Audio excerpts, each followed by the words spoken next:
اسرائیل علیہ السلام کی ڈیوٹی ہے آپ نے لوگوں کی روحوں کو قبض کرنا ہے.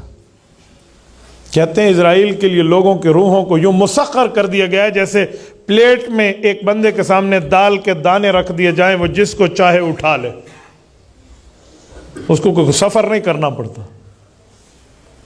تو اتنا اس کے لیے آسان ہے، اتنا ایزی فیل کرتے ہیں حضرت اسرائیل علیہ السلام. رب کریم نے ایک بار اسرائیل سے پوچھا کہ اسرائیل، میں نے تیری فطرت ہی ایسی بنائی ہے کہ تو نے لوگوں کی موت ہی دیکھنی ہے، اور اگر تو بھی موت پر افسوس کرنا شروع کر دے تو موت کون دے گا انہیں؟ لیکن کبھی کوئی تیرے دل میں کسی کو موت دیتے لیتے وقت کوئی سوال، کوئی داعیہ، کوئی تقاضا پیدا ہوا؟ کہا اللہ ہوا. کہا کب؟ کہ ایک بچے کی ماں کی موت پہ اور ایک بادشاہ کی موت پر. ٹھیک ہے، بچہ کون ہے؟ بادشاہ کون ہے؟ جب کشتی جا رہی تھی اور کشتی کو پانی کے سیلاب نے آ دبوچا اور وہ کشتی ٹکڑوں ٹکڑوں میں بدل گئی، لوگ ڈوب گئے. ایک عورت اپنے دودھ پیتے بچے سمیت اتفاق سے تختے پر پڑی تھی اور وہ تختہ پانی میں چلتے چلتے چلتے چلتے ہوئے جا رہا تھا.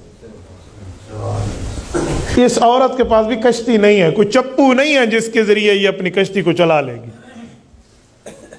اور یہ دودھ پی رہا ہے اس کا بچہ، اور ماں بھی ساتھ لیٹی ہوئی ہے. پتہ نہیں دریا کے تھپیڑے، سمندر کی لہریں ہمیں کہاں جا کر پھینک دیں.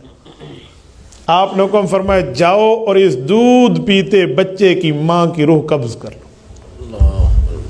رب کریم میں نے آپ کے حکم کی تعمیل کی، لیکن داعیہ تقاضا تو یہ پیدا ہوا کہ اسباب کی دنیا میں اس بچے کا اور کون ہوگا.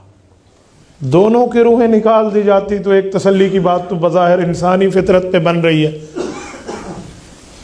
اور اس چھوٹے بچے دودھ پیتے کی ماں سوئے حالت میں آنکھیں بند اور اس کی روح نکال دی. اسرائیل دوسرا موقع کون سا تھا؟ کہ دوسرا ایک بادشاہ کا تھا. بادشاہ کون تھا؟ شداد نامی بادشاہ تھا. من اشد منا قوہ، قرآن کریم میں اس کا چیلنج موجود ہے. جو اپنی کرسی کو یوں کہتا تھا کہ میرا منڈیٹ بہت زبردست ہے، میری طاقت بہت بڑی ہے، میرے مقابلے میں کوئی نہیں آئے گا، میرے پاس بڑی پاور ہے. اس نے جنت بنوائی اللہ کی جنت کے مقابلے میں.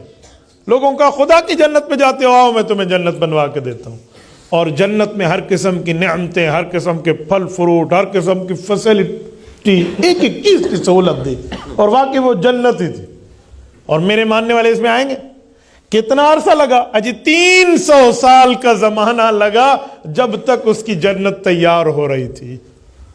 کہتے ہیں کوئی مزدور سر پہ خالی ٹوکرا رکھ کے ایک کونے سے ایک تھوڑا سا آگے جاتا تو وہ پھل اوپر سے اتنے گر رہے ہوتے تھے کہ وہ ٹوکرا بھر جاتا. اس کا کیا بنا؟ جس دن اس جنت کا افتتاح کرنا تھا، فیتا کاٹنا تھا اس نے،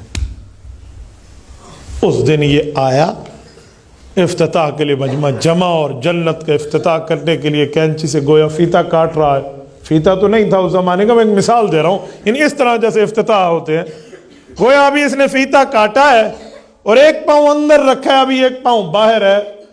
اسرائیل جا، اس کا دوسرا پاؤں اس کی جنت میں نہ جائے، اس کی روح نکال لے. کہا میرے مولا میں نے آپ کا کہنا مانا، اور دوسرا پاؤں اندر نہیں رکھ پایا، وہیں مر گیا، وہیں ڈھیر ہو گیا. اللہ تو احکم الحاکمین ہے.